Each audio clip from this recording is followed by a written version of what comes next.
বিশ্বব্যাপী আলোচিত গাজার উদ্দেশ্যে গ্লোবাল সমুদ ফ্লোটিলার জলযাত্রা এখন উত্তাল।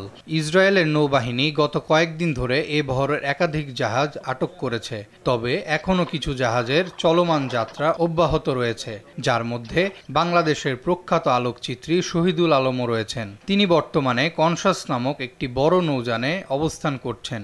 কনসাস আন্তর্জাতিক উদ্যোগ ফ্রিডম ফ্লোটিলা কোয়ালিশন এবং 1000 ম্যাডলিনস টু গাজা নৌবহরের একটি জাহাজ। তার সহযাত্রীদের মধ্যে বিভিন্ন দেশের আলোকচিত্র শিল্পী, মানবাধিকার কর্মীও রয়েছেন। শহীদুল আলম বাংলাদেশের এক উল্লেখযোগ্য আলোকচিত্রী, যিনি মানবাধিকার, সমাজ ও সংস্কৃতি নিয়ে তার কাজের জন্য বিশ্বব্যাপী পরিচিত।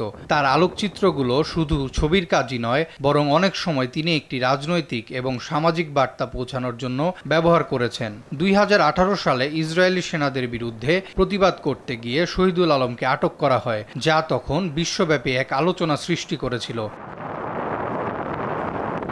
গ্লোবাল সমুদ ফ্লোটিলা বহরের উদ্দেশ্য হল গাজার মানবিক সংকট মোকাবেলা করা এবং সেখানে আটকে পড়া মানুষদের জন্য সহায়তা পৌঁছানো। শহীদুল আলম সহ অন্যান্য সদস্যরা এই ফ্লোটিলার মাধ্যমে গাজার সংকটময় পরিস্থিতি বিশ্ববাসীর কাছে তুলে ধরতে চান। তাদের এই যাত্রা শুধুমাত্র একটি প্রতিবাদ নয়, বরং মানবিক সাহায্যের এক অন্যতম উদাহরণ।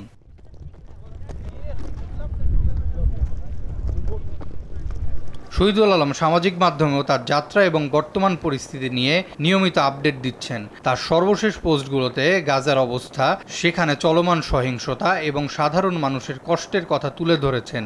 বর্তমানে তার সহযাত্রীদের মধ্যে উদ্বেগের সৃষ্টি হয়েছে, কারণ ইসরায়েলি নৌবাহিনী যে কোনো সময় তাদের আটক করতে পারে। তবে শহীদুল আলম তার ফলোয়ারদের শান্ত থাকতে এবং তার প্রতি সমর্থন জোরালো রাখতে অনুরোধ করেছেন।